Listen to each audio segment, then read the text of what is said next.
Assalamu alaikum everyone, and welcome back to Ranju and Tanjil Toes UK. So today we're going to be doing a reaction video and this video is with Noman Ali Khan. Noman Ali Khan খুতবায় বলতেছে যে শয়তান মানুষের কিভাবে ভ্রান্তির পথে নিয়ে যায়। তো চলুন বন্ধুরা আমরা কথা না বাড়াই শুনি আর আমাদের সাথে থাকবেন এভাবে নতুন নতুন ভিডিও পাওয়ার জন্য। তো চলুন বন্ধুরা আমরা দেখি, ঠিক আছে? So let's get started. Okay, thank you. শয়তানের দুটি আক্রমণ কৌশল নিয়ে আমরা গত কয়েক সপ্তাহ যাবত ইতিহাস নিয়ে কথা বলছিলাম, আর যখন আমাদের মূল আলোচনায় সূরা আরাফের আয়াতগুলো আসবে তখন আমরা এই ব্যাপারে কথা বলতে থাকব। আমি আপনাদের উৎসাহিত করব নিজে নিজে এই 7 নম্বর সূরা অধ্যয়ন করার জন্য। আদম সৃষ্টির এই ঘটনাটি সূরার একেবারে প্রথম দিকে আলোচনা করা হয়েছে। 20 থেকে 26 নম্বর আয়াতে পৌঁছলেই ঘটনার বর্ণনা পেয়ে যাবেন। এমনকি এর পূর্বেও এসেছে, তাই বেশি কিছু আপনাদের পড়তে হবে না। এভাবে নিজে নিজে পড়তে থাকলে এটা আপনার জন্য একটা ইন্টারেস্টিং ব্যাপার হবে। নিজে নিজে প্রশ্ন করতে শিখবেন বা কোরআন পড়াকালে নিজের উপলব্ধিগুলো নোট করতে পারবেন, কারণ এটা তো আমাদের এমনিতেই করার কথা। কোরআনের সাথে আমাদের সম্পর্ক নিয়ে আল্লাহ আযজা ওয়া জাল্লা কোরআনে বলছেন আয়াতুল লিসাইলিন। এগুলো হলো এমন মানুষদের জন্য আয়াত যারা প্রশ্ন করে। কোরআন পড়াকালে আমাদের অন্যতম যে কাজটি করার কথা ছিল তা হলো প্রশ্ন করা। এই আয়াতগুলো থেকে, এই বক্তব্য থেকে, এই ঘটনা থেকে, এমনকি এই শব্দ থেকে আমি কি শিক্ষা গ্রহণ করতে পারি, কারণ আল্লাহ আমাদের এই সব কিছু দিয়েছেন আমাদেরকে পথ দেখানোর জন্য। ঠিক যেমন স্কুলের ক্লাসে যে ছাত্র সবচেয়ে কম প্রশ্ন করে সেই ক্লাস থেকে সবচেয়ে কম উপকার পায়, আর যে ছাত্র শিক্ষককে বেশি বেশি প্রশ্ন করতে থাকে তার মন ক্লাসের পাঠের সাথে সবচেয়ে বেশি জড়িত থাকে। আর এই কথাটা কিন্তু খুব ইম্পর্টেন্ট। যারা বাচ্চারা স্কুলে বেশি প্রশ্ন করে তারা কিন্তু বেশি কিছু শেখে, যারা চুপ করে থাকে তারা মনে কিন্তু অনেক প্রশ্ন জাগে কিন্তু জিজ্ঞেস করে না, যার কারণে কেউ শিখতে পারে না। তো এটা কিন্তু অনেক একটা শিক্ষানোর বিষয়। আর শয়তান কিভাবে মানুষের ভ্রান্তির পথে নিয়ে যায় আমরা একটু মন দিয়ে শুনি, আমরা বেশি কথা না বলি, আমরা শুনতে থাকি জাস্ট। ওকে, Yes, very important lesson. ওকে। এ ধরনের ছাত্ররাই বিভিন্ন বিষয় বোঝার ক্ষেত্রে বেশি উন্নতি লাভ করে। আমরা আল্লাহকে আমাদের শিক্ষক হিসাবে গ্রহণ করে নিয়েছি। তিনি বলছেন আল্লামাল কোরআন, তিনি কোরআন শিক্ষা দিয়ে থাকেন, ফলে আমরা তার ছাত্র। শয়তানের যে 4টি আক্রমণের কথা বলা হয়েছে, আজ আমি তার 2টা নিয়ে কথা বলবো। গতবার আমরা বলেছিলাম শয়তান বলেছিল আমি অবশ্যই তাদের সামনে থেকে তাদের আক্রমণ করব। তারপর সে বলছে ওয়ামিন খালফিহিম, তাদের পেছন থেকে। তাহলে এই 2 প্রকারের আক্রমণ নিয়ে এই সপ্তাহে আমি কথা বলবো, আর ইনশাআল্লাহ পরবর্তী সপ্তাহে আলোচনা করব কিভাবে সে ডান এবং বাম পাশ থেকে আক্রমণ করে। কিন্তু আজকে আমি সম্মুখভাগ এবং পশ্চাৎ দিক থেকে আক্রমণের কথা বলবো। তো চলুন প্রথমে এই সম্মুখভাগের আক্রমণ কৌশল নিয়ে কথা বলা যাক। তো এর জন্য আরবি বাক্যাংশ হলো মিন বাইনি আইদিহিম, আর এর আক্ষরিক অনুবাদ হলো তাদের হাতের সামনে, আর এটাকে ইংরেজিতে বলি ইন ফ্রন্ট অফ দেম। কিন্তু এর দ্বারা আসলে আরও অনেক কিছু বোঝায়। যদি 2 হাত প্রসারিত করেন তাহলে 2 হাতের মাঝে তার সব কিছু এই মুহূর্তে আপনার সামনে আছে। এমন নয় যে জিনিসগুলো আপনার কাছ থেকে অনেক দূরে, জিনিসগুলো আপনার সামনেই। সামনে যদি অগ্রসর হতে চান তাহলে আপনাকে পাশ কেটে যেতে হবে, সরাসরি এড়িয়ে যাওয়া সম্ভব নয়। মোট কথা যদি সাধারণ ভাষায় বলতে যাই, শয়তান বলল আমি একেবারে তাদের মুখের সামনে গিয়ে দাঁড়াবো, আমি তাদের একেবারে সামনে থাকবো এবং সরাসরি আক্রমণ করব। এখন এই আক্রমণ কৌশল কিভাবে কাজ করে? শয়তানকে তো আর আমরা দেখতে পাই না, তার কণ্ঠও শুনতে পাই না, আমরা জানি না সে দেখতে কেমন, আমরা এর কিছুই জানি না। তাহলে সামনের দিক থেকে সে কিভাবে আক্রমণ করে? আপনি যদি কোরআন জুড়ে মিন বাইনি আইদিহিম বাক্যাংশের ব্যবহার অধ্যয়ন করেন তাহলে একটা ব্যাপার শিখতে পারবেন। কোরআন এর দ্বারা এমন সব বিষয় নিয়ে কথা বলছে, চোখ খুললেই চারপাশে যা কিছু দেখতে পান, আপনার পরিবার পরিজন, বন্ধু বান্ধব, পরিবেশ পরিস্থিতি, আকর্ষণীয় জিনিস, অনাকর্ষণীয় জিনিস, এমন একটি পৃথিবী আপনার সম্মুখে বর্তমান। আর মানুষ মাত্রই আবেগপ্রবণ, তার সামনে যা আছে সেটাই সে পেতে চায়। আল্লাহ আযজা ওয়া জাল্লা সূরা কিয়ামায় বলছেন বাল ইউরিদুল ইনসানু লিয়াফজুরা আমামা, বরং মানুষ তার সামনের জীবনেও পাপ করতে চায়। মানুষ তার সামনে যা আছে তাতেই ঝাঁপিয়ে পড়তে চায়। অনেক আগে যখন আমি ইউনিভার্সিটিতে মার্কেটিং পড়তাম তখন আমাদেরকে ভোক্তার আচরণ পড়ানো হতো। সুপার শপগুলোতে যদি যেয়ে থাকেন দেখবেন দুধ এবং ডিম একেবারে দোকানের শেষ দিকে রাখা হয়। কেন? অনেকেই দোকানে যায় শুধু দুধ এবং ডিম কেনার জন্য। তাহলে যৌক্তিকভাবে তো এগুলো দোকানের একেবারে সামনের দিকে থাকার কথা, কিন্তু পিছনে কেন রাখা হয়? কারণ তারা মানুষের ইম্পালসিভ আচরণের সুযোগ নিতে চায়। তারা সামনের দিকটা সুইস রোল, চকলেট কেক সহ নানান রকমের অপ্রয়োজনীয় জিনিস দিয়ে সাজিয়ে রাখে, কারণ আপনি সামনে যা পান তাই আপনার ঝুড়িতে নিতে চান। মানুষের আবেগ এমনই। শয়তান মানুষের এই আচরণের সুযোগ নিতে চায়। জীবন চলার পথে অনেক কিছুই আপনার সামনে এসে পড়বে, তখন শয়তান আপনাকে বলবে আরে এমন কি আর হবে, অল্প একটু উপভোগ করো, এটা তো খুব বেশি খারাপ না।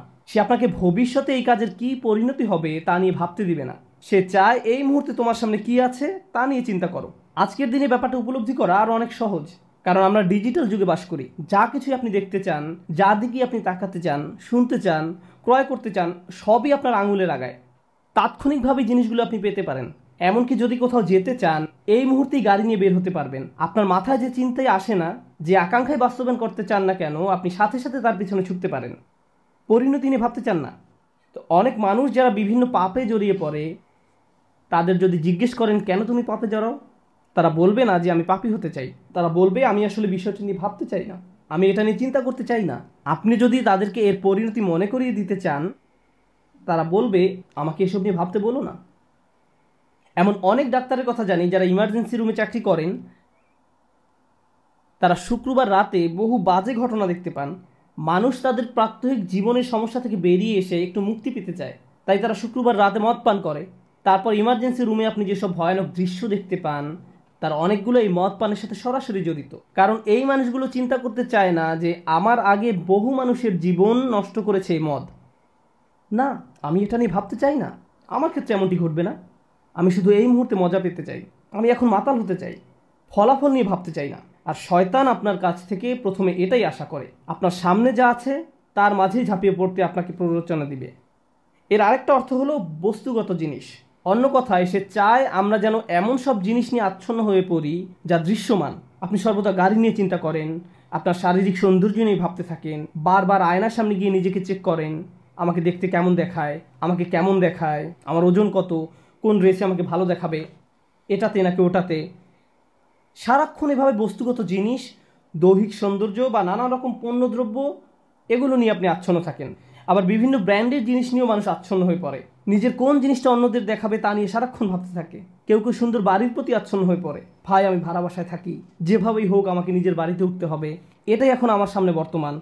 প্রতিবেশীদের সুন্দর বাড়িগুলোর সামনে দিয়ে যাওয়ার সময় স্বয়ংক্রিয়ভাবে চলার গতি তার থেমে যায়, অবাক হয়ে তাকিয়ে থাকে, কল্পনার রাজ্যে হারিয়ে যায়, মনে মনে ওই বাড়িতে বাস করতে থাকেন। আর শয়তান আপনার কাছ থেকে এটাই আশা করে। সাধারণভাবে এই জিনিসগুলো কামনা করা কিন্তু খারাপ কিছু নয়। আর একটা ব্যাপার স্মরণে রাখার জন্য আপনাদের মনোযোগ আকর্ষণ করছি। সূরাতুন নাসে আল্লাহ আমাদেরকে শয়তান সম্পর্কে বলছেন, আল্লাযী ইউওয়াসওয়িসু ফি সুদুরিন নাস। সে মানুষের বুকের মধ্যে কুমন্ত্রণা দেয়। মানুষের আবেগ অনুভূতি প্রকাশ করতে আরবিতে সুদূর শব্দটির ব্যবহার দেখা যায়। আল্লাহ বলছেন ওয়াসফি সুদুরা কওমিন মুমিনিন, এবং মুসলমানদের বুকসমূহ শান্ত করবেন। আল্লাহ বলছেন ওয়াসফি সুদুরা কওমিন মুমিনিন, মুমিনদের বুকসমূহ শান্ত করবেন, অর্থাৎ অন্তরসমূহ শান্ত করবেন। এর মানে হলো আল্লাহ যখন সদর বা বুক শব্দটি ব্যবহার করেন, তিনি এর দ্বারা আমাদের আবেগও বুঝিয়ে থাকেন। আমরা যে রাগ করি এটিও আমাদের বুকের অংশ, কান্না বুকের অংশ, ভালোবাসা বুকের অংশ, লোভ বুকের অংশ। এভাবে আপনি আমি যত রকমের অনুভূতির অভিজ্ঞতা লাভ করি, এর সবগুলোই বুকের অংশ।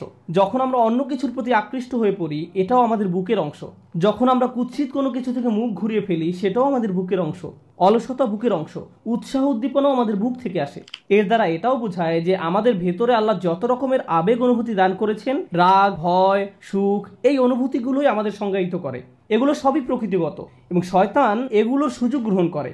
সে আপনার রাগ হওয়ার অনুভূতিকে ব্যবহার করে আপনাকে কষ্ট দিবে, সে আপনার সুখ অনুভূতিকে ব্যবহার করবে আপনাকে পথভ্রষ্ট করার জন্য, সে আপনার অলসতাকেও আপনার বিরুদ্ধে ব্যবহার করবে, আপনার দুঃখের অনুভূতির মাধ্যমে আপনাকে পথভ্রষ্ট করতে চাইবে। কিন্তু সে জানে কিভাবে আপনাকে প্রভাবিত করতে হয়, কিভাবে আপনাকে দিয়ে এমন কিছু অনুভব করাতে হয় যা আপনার অনুভব করার কথা নয়, এবং কিভাবে অতিরিক্ত মাত্রায় তা করতে হয়। এটা সত্য যে সবাই সুন্দর কিছুর প্রতি আকৃষ্ট হয়, কে সুন্দর বাড়িতে বাস করতে চায় না। প্রকৃতপক্ষে আল্লাহ আমাদেরকে জান্নাতে বড় বড় ম্যানশন দেওয়ার কথা বলছেন, সুন্দর সুন্দর বাগান দেওয়ার কথা বলেছেন, ঝর্ণার কথা বলেছেন। আমরা এই দুনিয়াতে যদি এগুলোর প্রতি আকৃষ্ট না হতাম, তাহলে পরকালেরগুলোর জন্য আমরা আকৃষ্ট হব কেন?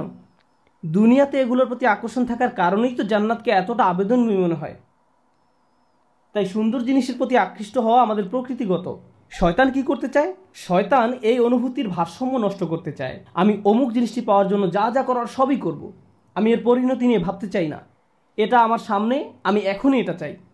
এর বিপরীতে আল্লাহ কি অফার করছেন তা ভালোভাবে বোঝার জন্য আপনাদের নিকট একটা উপমা উপস্থাপন করতে চাই। কেউ যদি আপনার কাছে এসে এভাবে প্রস্তাব দেয়, দেখো আমার কাছে একটা বাড়ি আছে, এই হলো তার ছবি, খুবই সুন্দর ম্যানশন, এর সামনে সমুদ্র সৈকত আছে, এটি একটি টিলার উপরে অবস্থিত, বাড়ির সামনের দৃশ্য অসাধারণ সুন্দর, ভিতরের ডিজাইনও তুমি যেমন চাও ঠিক সেই রকম, তুমি যা চাইতে তার সবই এই বাড়িতে আছে, এই বাড়ির দাম কয়েক $1 মিলিয়ন, কিন্তু আমি তোমার কাছে এটি মাত্র $200 বিক্রি করব।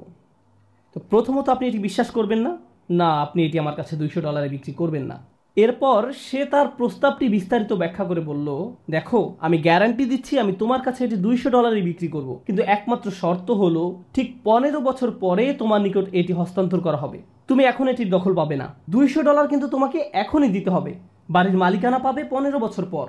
এই কথা শোনার পর আপনি কোনোভাবেই এই প্রস্তাবে আর রাজি হবেন না, আপনার কাছে মনে হবে এটি একটা প্রতারণা। আল্লাহ আমাদেরকে ঠিক এরকমই একটি প্রস্তাব দিচ্ছেন, এই হলো জান্নাত, এতে যেতে বেশি কিছুর দরকার নেই, আমি তোমাদের কাছে অনেক কিছু চাচ্ছি না, কিন্তু তোমরা এখন যেতে পারবে না। বিপরীতে শয়তান এসে বলে, আমি তোমাদেরকে জান্নাত দিতে পারবো না, আমি তোমাকে এর চেয়ে অনেক কম দিব, কিন্তু ব্যাপারটা হলো আমি তোমাকে এই মুহূর্তে দিব, জাস্ট এখনই এই আনন্দ নিয়ে নাও, এটি অনেক সহজ, আমাকে তোমার কিছুই দিতে হবে না। এভাবে সে তাৎক্ষণিক ভোগের প্রস্তাব দেয়। আসলে এইটাই, আমরা সবসময় শয়তানের ধোকায় চলি আর আমরা নগদে পেতে চাই আমরা সব কিছু, আমরা আসলে বাকিতে মানে রাজি না, মানে খুশি না। তা আল্লাহ শয়তানের ধোকায় চলি, কিন্তু কিভাবে যে আমরা শয়তান থেকে রক্ষা পাবো আমরা আসলে নিজেরাও জানি না, তবে আমরা সবাই চেষ্টা করবো আর কি। তো চলেন আমরা শুনি আর কি। টেম্পটেশন অনেক হয়, টেম্পটেশনগুলো আর কি রেকগনাইজ করা, তারপর কন্ট্রোল করা, সেগুলো আর কি ইম্পর্টেন্ট। যেমন সুপার মার্কেটের এক্সাম্পল দিলে, আর হলো বেশি বাড়ি কিনা, আমাদের সবসময় মনের ধারণা থাকে যে এটা করব এটা করব এটা করব, আসলে এটা আমাদের সম্পূর্ণ মনের একটা খায়েশ আর ওই শয়তানের প্রচারণা। তা আসলে আমাদের সবাই দরকার, আমাদের সবাই দরকার যে আমরা নিজেরা কন্ট্রোল করা। হ্যাঁ ঠিক বলেছ আম্মু, আল্লাহ তো বলছে যে হলো তুমি যত গ্রেটফুল হবা তত দেবে আরো, বুঝছো? শুধু আর কি আনগ্রেটফুল না হওয়া ভালো, আর হয়তো বেশি ডিজায়ার থাকা যে এইটা হবে ওইটা হবে, শো অফ করা অথবা এরকম অ্যারোগ্যান্স, এগুলো ভালো না। তো চলুন আমরা আবার শুনি। ওকে, আপনাদের মধ্যে যারা ব্যবসা করেন তাদের উদ্দেশ্যে বলছি, কেউ এসে যদি আপনাকে বলে আমি তোমার থেকে এই মালামাল কিনতে চাই কিন্তু আমি পরের মাসে টাকা দিব, ঠিক তখন অন্য একজন এসে বলল আমিও তোমার এই মালামাল কিনতে চাই আর আমি তোমাকে এখনই সব টাকা নগদ দিব, আমাকে 10% ডিসকাউন্ট দাও, নগদ প্রস্তাবেই রাজি হবেন। আমি টাকার জন্য আরো 1 মাস অপেক্ষা করতে চাই না। মানুষ তুহিব্বুনাল আজিলাহ, তড়িৎ পাওয়া যায় এমন জিনিসকে ভালোবাসে। শয়তান এর সুযোগ গ্রহণ করে, সে আপনাকে উত্তেজিত করে তুলবে, তোমাকে অপেক্ষা করতে হবে কেন, তোমাকে কেন ধৈর্য ধরতে হবে, তুমি যদি চাও এখনই জিনিসটা পেতে পারো, তুমি কি সুখ পেতে চাও না? সে এভাবে আপনার সামনে এসে দাঁড়াবে, আপনি তখন আকাঙ্ক্ষিত বস্তুটি ছাড়া আর সামনে কিছুই দেখতে পান না। জিনিসটি পেতে এমন অন্ধ হয়ে পড়েন যে এর ফলে আপনি নিজে কি কি ক্ষতির সম্মুখীন হবেন বা অন্য কারো কি কি ক্ষতি হবে তা নিয়ে আপনি চিন্তাও করতে চান না। আপনি তখন সম্পূর্ণরূপে শয়তান দ্বারা পরিচালিত হয়ে পড়েন। সম্মুখ ভাগ থেকে এটা শয়তানের অন্যতম প্রধান একটি আক্রমণ কৌশল। সামনের দিক থেকে আক্রমণ করে সে আপনাকে অনেকটা অন্ধ করে দেয়। মিম্বাইনি আইদিহিম, এর আরেকটা অর্থ হলো ভবিষ্যৎ। কিছু যদি আপনার সামনে এসে পড়ে, যেমন ট্রাফিক জ্যামে আটকা পড়েছেন আর বিশাল এক ট্রাক একেবারে আপনার সামনে উপস্থিত, তখন ট্রাফিক জ্যামটি কত লম্বা তা আপনার পক্ষে বুঝে ওঠা সম্ভব নয়। আপনি এদিক ওদিক কাত হয়েও সামনের দিকটা দেখতে পারবেন না, কারণ ট্রাকটি এত বিশাল আকারের যে এটি সামনের দিকটা সম্পূর্ণ ব্লক করে ফেলেছে। যখন কিছু একটা আপনার একেবারে মুখোমুখি এসে দাঁড়ায়, আপনি দূরের কিছু আর দেখতে পান না। শয়তান এরকম একটি ব্যাপার আপনার কাছ থেকে আশা করে। আপনার আমার সামনে অবশ্যই যে ব্যাপারটা ঘটবে তা হলো আল্লাহর সাক্ষাৎ। আপনি এবং আমি আমাদের প্রভুর দিকে এগিয়ে চলছি। এমনকি আপনি যদি দাঁড়িয়েও থাকেন, আপনি আসলে একটি কনভেয়ার বেল্টের উপর দাঁড়িয়ে আছেন যা আপনাকে আল্লাহর দিকে নিয়ে যাচ্ছে। আপনি ব্যাপারটা পছন্দ করেন বা না করেন, গ্রহণ করেন বা না করেন, ভবিষ্যতের ব্যাপারে শয়তান চায় আল্লাহর সাথে যে আপনার সাক্ষাৎ হবে এটা নিয়ে যেন চিন্তা না করেন, বরং সে চায় আপনার বন্ধুদের সাথে সাক্ষাৎ নিয়ে যেন আপনি চিন্তামগ্ন থাকেন, বা ছুটির দিনে কোথাও একত্রিত হওয়া নিয়ে, ভালো কোনো সময় নিয়ে, এই শুক্রবারে আমরা কি করব, পরের ছুটির দিনে কি করব, ভবিষ্যতের ব্যাপারে সে চায় নিকট ভবিষ্যৎ নিয়ে যেন চিন্তা করেন আর দীর্ঘমেয়াদী ভবিষ্যতের কথা যেন ভুলে যান। অনেকের কাছে দীর্ঘমেয়াদী চিন্তাটা এরকম যে আমি তো দীর্ঘমেয়াদী চিন্তা করছি, আমি চিন্তা করছি কিভাবে একটি বাড়ির মালিক হওয়া যায়, অথবা চিন্তা করছি কোন শহরে বসতি করব, বা আমি ভবিষ্যৎ শিক্ষা নিয়ে চিন্তা করছি। কিন্তু আল্লাহ আসলে চান আপনি যেন আরও দীর্ঘমেয়াদী চিন্তা করেন। যখন আমি আপনি তার সামনে গিয়ে দণ্ডায়মান হব তখন কি জবাব দেব, এভাবে যখন চিন্তা করবেন তখন আল্লাহর সাথে সাক্ষাৎ নিয়ে আপনার একটা পরিকল্পনা থাকবে। ঠিক যেমন তরুণরা ভার্সিটিতে ভর্তি হওয়ার পর তাদের একটা প্ল্যান থাকে 3 বা 4 বছরের মাঝে গ্রাজুয়েট হওয়া। এই প্ল্যান থাকার ফলে আপনি তখন অনেক সাবধানতার সাথে বিভিন্ন কোর্স নেবেন। এই সেমিস্টারে কোনটা কোনটা নেবেন, পরের সেমিস্টারে কোনটা কোনটা নেবেন, এখন আপনার কাছে কত ক্রেডিট আছে, কোন কোন কোর্সগুলো ঢিলে ঢালাভাবে করলেও হবে, এই সকল ব্যাপারে আপনার সুচিন্তিত একটি পরিকল্পনা থাকে। যদি পিছিয়ে পড়েন তাহলে অতিরিক্ত কাজ করে তা পুষিয়ে নিতে হবে। কিন্তু যদি আপনার কোনো লক্ষ্য না থাকে, যারা ভার্সিটিতে যায় কিন্তু কবে গ্র্যাজুয়েট হবে এই ব্যাপারে কোনো মাথা ব্যথা নেই, 10 বছর যাবৎ ভার্সিটিতে পড়ে আছে, তোমার মেজর কোন বিষয় আমি এখনো ভাবছি, তোমার চুল পেকে গেছে আর এখনো মেজর সাবজেক্ট নিয়ে চিন্তা করছো, এরকম উদ্দেশ্যহীন মানুষও রয়েছে। শয়তান মানুষের এমন উদ্দেশ্যহীন জীবনই পছন্দ করে। সে চায় আপনি যেন উদ্দেশ্যহীন জীবনযাপন করেন। আর যে লক্ষ্যটি আল্লাহ আমাদের সামনে ঠিক করে রেখেছেন তা হলো তার সাথে সাক্ষাৎ। যদি এই লক্ষ্যটি আপনার সামনে থাকে তাহলে জীবনে যে কোনো সিদ্ধান্ত নেওয়ার সময় আপনি চিন্তা করবেন, যখন আমি আল্লাহর সাথে সাক্ষাৎ করব, পরবর্তী সিদ্ধান্তটি নেওয়ার পূর্বে আমাকে আল্লাহর জিজ্ঞাসাকে, আল্লাহর সাক্ষাৎকে সবসময় বিবেচনায় রাখতে হবে। কিন্তু শয়তান যদি এই লক্ষ্যটি দূর করে দিতে পারে তাহলে আমার মাথায় এই চিন্তাটি আসেও না, আমরা তখন যা ইচ্ছা তাই করি। আল্লাহর চিন্তা আমাদের মাথা থেকে দূর হয়ে গেছে, কারণ শয়তান আপনার সামনে একটি আবরণ তৈরি করে দিয়েছে। ফলে আপনি আপনার সামনের অবশ্যম্ভাবী গন্তব্যের ব্যাপারে অন্ধ হয়ে পড়েছেন। শয়তান চায় আপনি যেন ভবিষ্যৎ নিয়ে উদ্বিগ্ন থাকেন, সার্বক্ষণিক উদ্বেগ যেন আপনাকে তাড়া করে ফিরে। আমার ছেলে কি করবে, সে কি অবাধ্য হয়ে পড়বে, আমার মেয়ে কি করবে, আমার স্বামী কি করবে, আমার স্ত্রী কি করবে। আপনি এভাবে অন্যদের নিয়ে সবসময় উদ্বিগ্ন থাকেন, তারা কি করবে, যেন তাদের দায়িত্ব আপনার উপর বা আপনি তাদের নিয়ন্ত্রণ করেন। আমরা নিজেদেরকে ভালোভাবে নিয়ন্ত্রণ করতে পারি না, অথচ মনে করি যেন আশপাশের সব কিছুই আমরা নিয়ন্ত্রণ করতে পারবো, তাদের ভবিষ্যৎ কি হবে তাও নিয়ন্ত্রণ করতে পারবো। আপনি এমন অনেক মায়ের সন্ধান পাবেন দুশ্চিন্তা একেবারে মরে যাচ্ছেন যে আমার মেয়ের কেন বাচ্চা হচ্ছে না, তার কখন বাচ্চা হবে, তার কখন বাচ্চা হবে। সে তাকে ফোন করে এভাবে, আল্লাহ চায় তোমার জন্য একটি বাচ্চা হয়। আল্লাহ তার জন্য সন্তান চায় না, আপনি চাচ্ছেন। আমি জানি না আপনি আল্লাহর কাছ থেকে কোনো ইমেল পেয়েছেন কিনা যে তাকে এভাবে বলছেন। এভাবে চরম আকাঙ্ক্ষিত পার্থিব জিনিসটি আপনার অন্তরে সবসময় জায়গা দখল করে রাখে। ফলে ভবিষ্যতের চিন্তা বলতে শুধু এটাই বুঝেন, আমার অমুক জিনিসটি নেই, আমার তো এটা নেই, আমার এটার জন্য অপেক্ষা করছি, আমি জানি না কেন এটা পাচ্ছি না। জিনিসটি পাওয়ার জন্য এভাবে আপনি সম্পূর্ণ আচ্ছন্ন হয়ে পড়েন, পুরোপুরি ব্যাকুল হয়ে পড়েন। শয়তান চায় এভাবে সম্পূর্ণভাবে যেন আপনি আচ্ছন্ন হয়ে পড়েন। কারণ যদি এমনটা করেন, প্রথমত আল্লাহ আপনাকে যা দিয়েছেন তাতে সুখী থাকবেন না, দ্বিতীয়ত সহজেই ভুলে যাবেন যে যিনি সব কিছু নিয়ন্ত্রক তিনি হলেন আল্লাহ। আমি আসলে আমার সন্তানদের নিয়ন্ত্রণ করি না। একটি নির্দিষ্ট বয়সে পৌঁছানোর পর তারা যা কিছু করে তা তাদের এবং আল্লাহর মাঝে। সর্বোচ্চ আমি যা করতে পারি তা হলো উপদেশ দেয়া, তাদের সিদ্ধান্ত একান্তই তাদের। যদি আমাদের রাসূলুল্লাহ সাল্লাল্লাহু আলাইহি সাল্লাম তার নিজ কন্যা ফাতেমার দিকে ফিরে বলতে পারেন, হে মুহাম্মাদের মেয়ে ফাতিমা, আল্লাহকে ভয় করো, আমি তোমাকে আল্লাহ তাআলার পাকড়াও হতে রক্ষা করতে পারবো না, তোমাকে সাহায্য করার মতো কোনো সামর্থ্য আমার থাকবে না, তিনি এটাই তার নিজের মেয়েকে বলেছেন, তাহলে আমরা কিভাবে মনে করি যে সাল্লাল্লাহু আলাইহি ওয়াসাল্লাম। তো আসলেই তো সে নিজের মেয়েকেই বলেছে, সে আল্লাহর নবী, সে নিজের মেয়ের সাহায্য করতে পারবে না, আর আমরা সামান্য মানুষ হয়ে আমরা কত কিছু চিন্তা করি। তো যাই হোক বন্ধুরা, আপনারা মন দিয়ে শোনেন, আমরা আসলে অনেক ভুল ভ্রান্তি আছে আমাদের। এগুলো শুনলে কি মাথার ভিতরে মনে হয় যে আমরা মানে ঠিক হয়ে যাব, ঠিক হওয়া উচিত, অনেক ইন্সপিরেশন মিলে, তাই না? এইসব লেকচার আমরা অনেক পছন্দ করি, তাই না? আমরা অনেক পছন্দ করি, আমরা ফ্রি টাইমে আমরা সবসময় এসব চেষ্টা করি। আমরা যদিও ভিডিও করি কিংবা কুকিং চ্যানেল আছে কিংবা এই কাপড়ের দোকানের ভিডিও দেখাচ্ছি কিংবা কাপড় বিক্রি করতেছি, কিন্তু তারপরেও আমরা চেষ্টা করি যে 5 ওয়াক্ত নামাজ তো অবশ্যই পড়ি, তাহাজ্জুদ পড়ি, ওজুর নামাজটাও পড়ার চেষ্টা করি, তাহাজ্জুদ ওজুর, তারপরে চাস্ত নামাজ পড়ার চেষ্টা করি। তো আমরা চাই যে সবাই এভাবে যে কাজই করি না কেন পর্দা রেখে আর আল্লাহর ভয় করে যেন আমরা কাজগুলো করি। তো আপনাদের কাছে এই রিকোয়েস্টটা থাকলো যেন আপনারা সবাই চেষ্টা করবেন আর কি মানার জন্য। ইনশাআল্লাহ আমরা যেন ভালো অ্যাডভাইস দিস, তাই না? মই এই লেকচারটা অনেক অনেক অনেক সুন্দর অ্যাডভাইস। কি অনেক ডিস্ট্রাকশন আছে লাইফে, শপিং থেকে শুরু করে জামা কাপড় থেকে শুরু করে পড়ালেখা থেকে শুরু করে পড়ালেখা শুনি মন দিয়ে শেষ পর্যন্ত শুনতে থাকি। ওকে, চলুন বন্ধুরা, আমরা অন্যদের নিয়ন্ত্রণ করতে পারবো। এমনকি আমাদের পরিবারের মধ্যেও শয়তান চায় আমরা যেন মনে করি আমরা হলাম নিয়ন্ত্রক, কিন্তু বিষয়টা আসলে আল্লাহর অধিকারে। সে আমাদের মনকে এভাবে সম্পূর্ণ আচ্ছন্ন করে ফেলে। আর অবশ্যই মানুষকে নিয়ন্ত্রণ করতে গেলে হিতে বিপরীত হয়। মানুষকে নিয়ন্ত্রণ করা যায় না, আসলেই যায় না, আসলেই যায় না। আর যখন নিয়ন্ত্রণ করতে গিয়ে ব্যর্থ হন তখন আরও বেশি উদ্বিগ্ন হয়ে পড়েন, আপনি ক্রমাগত নেতিবাচক হয়ে পড়েন।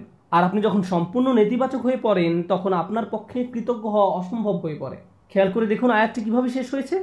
আপনি তাদের অধিকাংশকেই কৃতজ্ঞ পাবেন না, তারা সবসময় নেতিবাচক চিন্তা করবে। আমার চাকরির কি হবে, টাকা কোথায় পাবো, এটা কোত্থেকে আসবে, ওটা কোত্থেকে আসবে, স্বাস্থ্যের কি হবে, বাচ্চাদের কি হবে, অমুক অমুক ব্যাপারে কি হবে, যদি তারা জেনে যায়, যদি এমনটা ঘটে, যদি সে কিছু বলে বা যদি তিনি কিছু করেন, আর এসব তুচ্ছ ব্যাপার নিয়ে আপনি এতটা আচ্ছন্ন হয়ে পড়েন যে ভুলে যান আল্লাহ ভবিষ্যতের নিয়ন্ত্রক। আপনি আমি এর নিয়ন্ত্রক নই।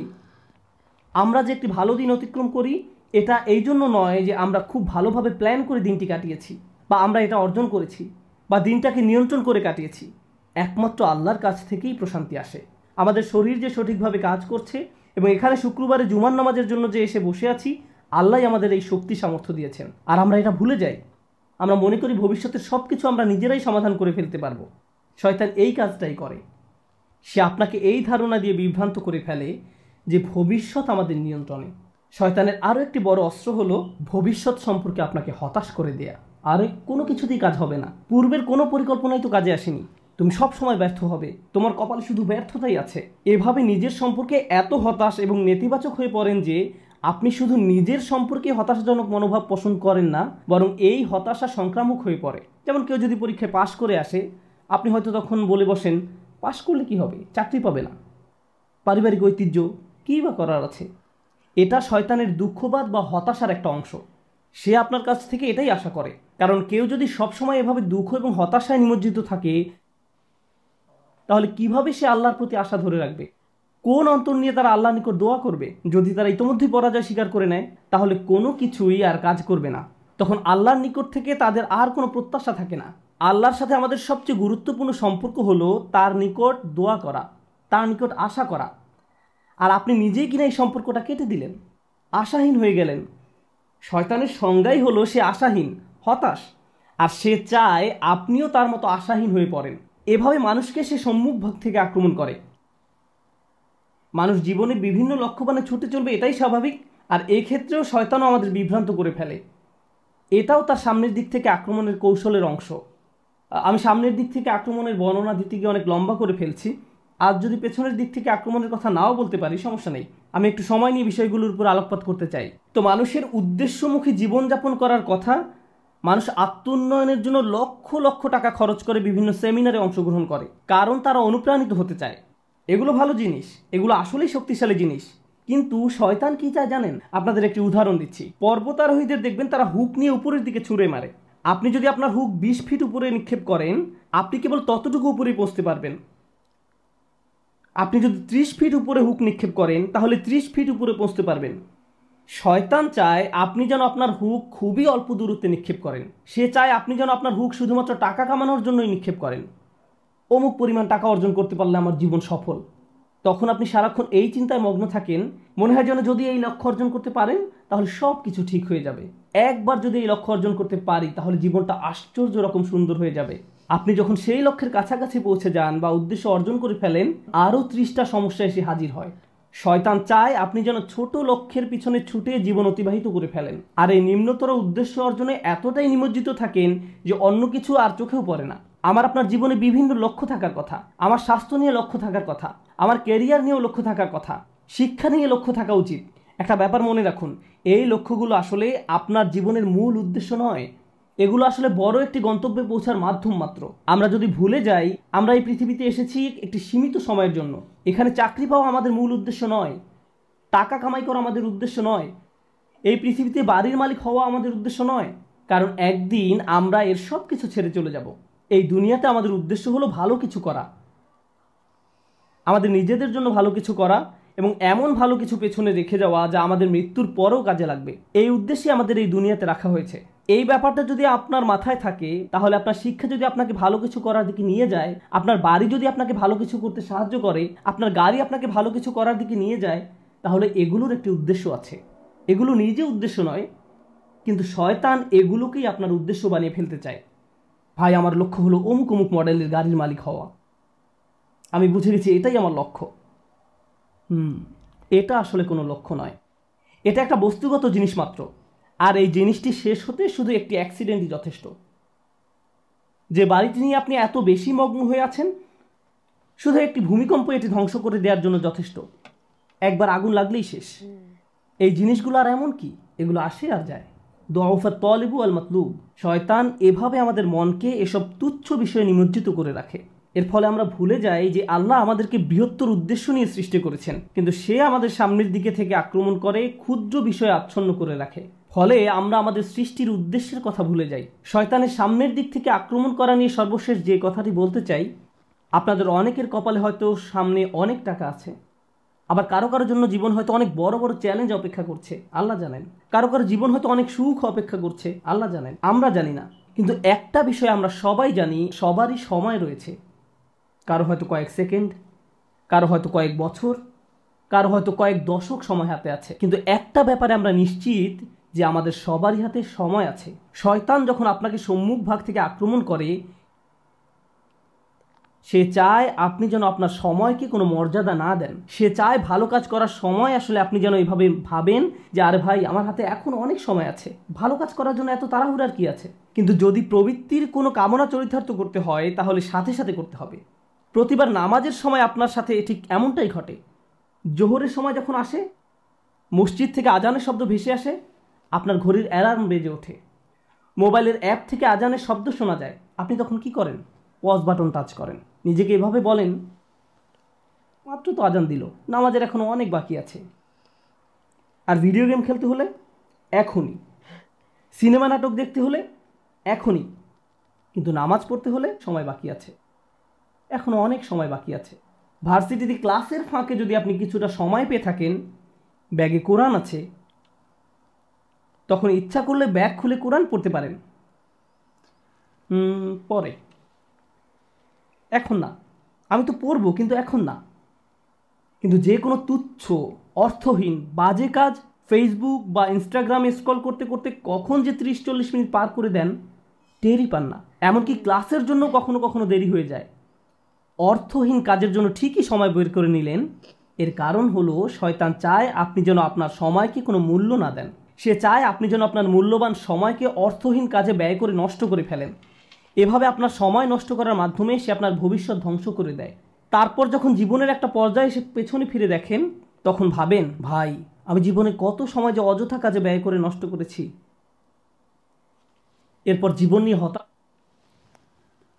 এইটাই হচ্ছে বাস্তবতা, একদম একদম বাস্তবতা। আমরা সবাই এটা করি, একদম সবাই করি, এখন কেউ বলতে পারবে না। তা যাই হোক, যারা আই ডোন্ট নো, তারপরও আমরা তো করি। আমি কারণ এখন তো ডিজিটাল যুগ, কারণ মোবাইল হাতে নিলে টেরই পাওয়া যায় না যে কখন সময় চলে যাচ্ছে। তো আমরা আসলে আমরা আল্লাহর প্রতি ফিরে আসি, আসলে সবাই চেষ্টা করি। আমরা যাই কিছু করি না কেন, আমরা 5 ওয়াক্ত নামাজ ঠিক মতো পড়ি, ওয়াক্ত মতো, শয়তানের ধোঁকায় আমরা না পড়ি। ঠিক আছে, চেষ্টা করতে হবে সবাই। আর টাইম ওয়েস্ট না করে যেগুলো ইম্পর্টেন্ট সেইগুলোতে ফোকাস করা। যেমন ঠিক আছে, এই দুনিয়াতে আসছি, দুনিয়াতে রেসপন্সিবিলিটিস আছে, যেমন পড়ালেখা আছে, জব আছে, টাইম মতো যেতে হবে, ঠিক আছে। কিন্তু তার ফাঁকে আমরা ভুলে না যাই, in between we should not forget the bigger aim, and that is that we're here to worship Allah, to pray 5 times a day on time as well. It is possible to do, তাই না? আমরা যদি চেষ্টা করি, নামাজ চেষ্টা করলে সবকিছু পড়া যায়। আমরা যদি অনেক কিছু চেষ্টা করতে চাই, গাড়ি বাড়ি দুনিয়া সবকিছু, নামাজ কেন আমরা পড়তে পারি না? আমাদের নামাজের জন্য সময় নেই। এমন এমন মানুষ আছে নামাজ পড়তেই চায় না, নামাজের প্রতি তাদের এত অবহেলা। আল্লাহ তাদের হেদায়েত দান করুক, আল্লাহুম্মা আমিন। তো ঠিক আছে বন্ধুরা, আমরা দেখতে থাকি। আর আমাদের ভিডিওটা ভালো লাগলে অবশ্যই লাইক, কমেন্ট, শেয়ার করবেন, সাবস্ক্রাইব করবেন, আর মানুষের কাছে শেয়ার করে দিবেন যাতে সবাই শোনার তৌফিক হয়। আসলে আমাদের মাধ্যমে যেন দেখতে পারেন, আর সবাই খারাপ ভাবে নেবেন না যে আমরা ভিডিও করে বেড়াই, দেখি যে আমরা এটা করতেছি ওটা করতেছি। আসলে হয়তো আমরা করতেছি, কিন্তু আমরা ব্যালেন্স করে চলার চেষ্টা করি। আর তাছাড়া আমরা লন্ডনে থাকি, ভিতরে থাকলে একটা মাথার প্রবলেম আছে, এখানে মানসিক প্রবলেম সবারই। তো আমরা যদি এটার ভিতরে ডুবে থাকি, তো আমি মনে করি আমি ভালো থাকি। এই জন্য আমি চেষ্টা করি যে আমি বিজি থাকি সারাক্ষণ, আমি কোরআন তেলাওয়াত করি, আমি সবকিছু মেনটেন করে চলি। মেনটেন করা আর সবকিছু ব্যালেন্স করে চলা, এগুলো মেন্টাল হেলথের জন্য ভালো, জানো? হ্যাঁ, তো এইগুলো আমি এই জন্যই চেষ্টা করি। তো আপনারা কেউ খারাপ ভাবেন না প্লিজ, সবাই দোয়া করবেন আমাদের জন্য, so that we can be on the right path, and also we can do good through like ourselves and also you guys as well. So for example, with some of the YouTube money we give charities, and we try to help people as well. Like আমরা যে ইউটিউবে টাকা যতবারই পাইছি লাইফে, ধরেন তো মানে প্রথম টাকা থেকে শুরু করি এখনো পর্যন্ত আমরা একটা 12 পাউন্ড দিয়ে মনে হয় একবার একটা মধু কিনেছিলাম, তাই না? maybe that was the only personal money personal একটা মধু কিনছিলাম, মধু হানি তো বুঝেন, এইটাই মনে হয় কিনছি, আর কিছুই করিনি এই পর্যন্ত। আমরা সব চ্যারিটি করে দিয়েছি, সব জায়গায় দিয়ে দিয়েছি, মানে তো যাই হোক আপনারা আমাদের জন্য দোয়া করেন, অপরচুনিটি করে দেন আমাদের, তাই না আম্মু? হ্যাঁ, আরো দোয়া করেন যাতে ভালো করার জন্য, ভালো করতে পারি আর করলে যাতে মানুষের হেল্প করতে পারি। এটাই আমার চিন্তা আছে, মানুষের হেল্প করা। হ্যাঁ, মানুষের হেল্প করা আমার সব সময় মনে হয়। হ্যাঁ, তাহলে আপনাদের এই ভিডিও আর কি ভালো লাগলে লাইক, কমেন্ট এন্ড শেয়ার করতে ভুলবেন না। আর যদি সাবস্ক্রাইব না করে থাকেন চ্যানেলে সাবস্ক্রাইব করবেন। আমরা ইন্সপায়ার্ড হলাম এই ভিডিও দেখে। এটা হলো লেকচার ছিল, একটা খুতবা ছিল নওমান আলী খানের, আর আমার বাংলা ডাবিং করেছে। ইয়েস, বাংলা ডাবিং করা। এটা আর কি অনেক সুন্দরভাবে যেমন বর্ণনা করে, এভাবে অন্য লেকচারার বর্ণনা করে না, এই জন্য ডাবিং করছে যেন আরো অডিয়েন্স রিচ হয়, তাই না আম্মু? ভালো করছে, তাই না? হ্যাঁ, যারা বাঙালি, বাংলা ভাষা তারা ভালোভাবে বুঝতে পারে। তো যাই হোক বন্ধুরা, আপনারা শুনতে থাকুন, আর আমরা এখন বিদায় নিয়ে নিচ্ছি। আরো পিছনে আরো মনে হয় 2-3 মিনিট আছে, তো আপনারা না শুনে যেন যাবেন না, ঠিক আছে? সো থ্যাংক ইউ দেখার জন্য। দেখেন আমাদের সাথে, থ্যাংক ইউ। দেখি শেষ পর্যন্ত শুয়ে পড়েন। এই খেলাটাই শয়তান আমাদের সাথে খেলে। এভাবে শয়তান বিভিন্ন কৌশলে সামনের দিক থেকে আমাদের আক্রমণ করে। আমি আল্লাহর কাছে দোয়া করছি, আল্লাহ যেন আমাদেরকে এইসব আক্রমণ থেকে সতর্ক থাকার তৌফিক দান করেন, এবং আল্লাহ আজ্জা ওয়া জাল্লা কখনো যেন আমাদের সেসব লোকদের অন্তর্ভুক্ত না করেন যারা বাস্তবতাকে তার প্রকৃত রূপে চিনতে ব্যর্থ হয়। রাসূলুল্লাহ সাল্লাল্লাহু আলাইহি ওয়াসাল্লাম বলছেন, ও আল্লাহ, আমি চাই আপনি আমাকে বাস্তব বিষয়সমূহ আসলেই যেমন তেমনভাবেই দেখান। এটা আমার শেষ উপদেশ। কিভাবে আমরা শয়তানের এই আক্রমণগুলো মোকাবেলা করব? প্রথমে এগুলো শনাক্ত করতে হবে, তারপর আমাকে আপনাকে ক্রমাগত বাস্তব বিষয়গুলোর প্রকৃত রূপ খতিয়ে দেখতে হবে। আমাদের মোবাইলের অ্যাপগুলো চালাতে গেলে আমরা শুধু ইউজার ইন্টারফেস যেমন গ্রাফিক্স, মেনু ইত্যাদি দেখতে পারি, কিন্তু এগুলো আসলে প্রকৃত অ্যাপ নয়। এর পেছনে সোর্স কোড আছে, আপনি সেই কোড দেখতে পান না, আপনি শুধু ফ্রন্ট এন্ড দেখতে পান। ঠিক তেমনি বাস্তব জগতে যা কিছু দেখতে পান তা শুধু উপরের অংশ দেখতে পান, শুধু কভার দেখতে পান, কিন্তু এর পেছনে অন্য আরেক বাস্তবতা রয়েছে, এর পেছনে ইঞ্জিন রয়েছে। সমস্যা হলো আমরা কোনো কিছুর বাহ্যিক রূপ দেখে এর মূল্যায়ন করি, এর পেছনে যা আছে সেটাই যে আসলে মূল্যবান আমরা তা জানার চেষ্টাও করি না। কোরআন এই কাজটাই করে। কোরআন শুধু এই দুটি চোখ দিয়ে দেখতে বলে না, এখানেও আরও এক সেট চোখ রয়েছে। লাহুম আয়ুনুন লা ইউবসিরুনা বিহা, তাদের চোখ রয়েছে কিন্তু তা দ্বারা তারা দেখে না, অর্থাৎ তারা আসল রূপ দেখে না, তারা শুধু বাহ্যিক ব্যাপারটা দেখে। আমাদেরকে অন্তর্চক্ষু দিয়ে তাকাতে হবে যা প্রকৃত রূপ দেখতে পারে।